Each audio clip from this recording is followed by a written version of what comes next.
The National Weather Service has issued a tornado warning for the following counties/areas. Florida. Message from ABC 7 at 8 a.m. An extreme tornado in Florida has been detected and the tornado has been moving south and the velocity of the tornado is 20 miles per hour. Please seek shelter in a safe area and in strong area. If you don't follow the steps you will die. Your city will be evacuated. If this is not an local station, please switch to your local station for news.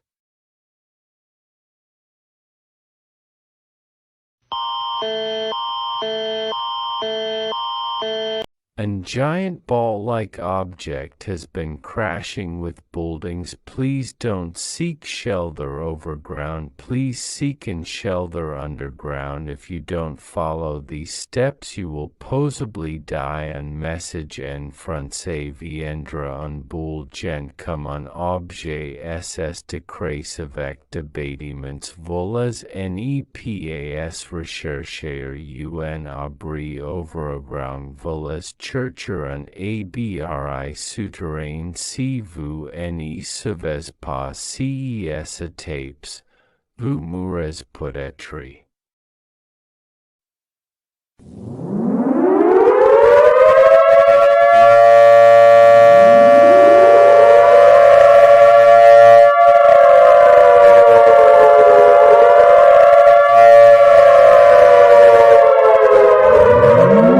NBC7 New York has stopped normal programming at the request of the White House. Warning: in ballistic missile is going to attack New York. Please seek shelter in unstable building. If you are in car, please park your car and then go to your nearest shelter. If you don't follow these instructions, you will possibly die.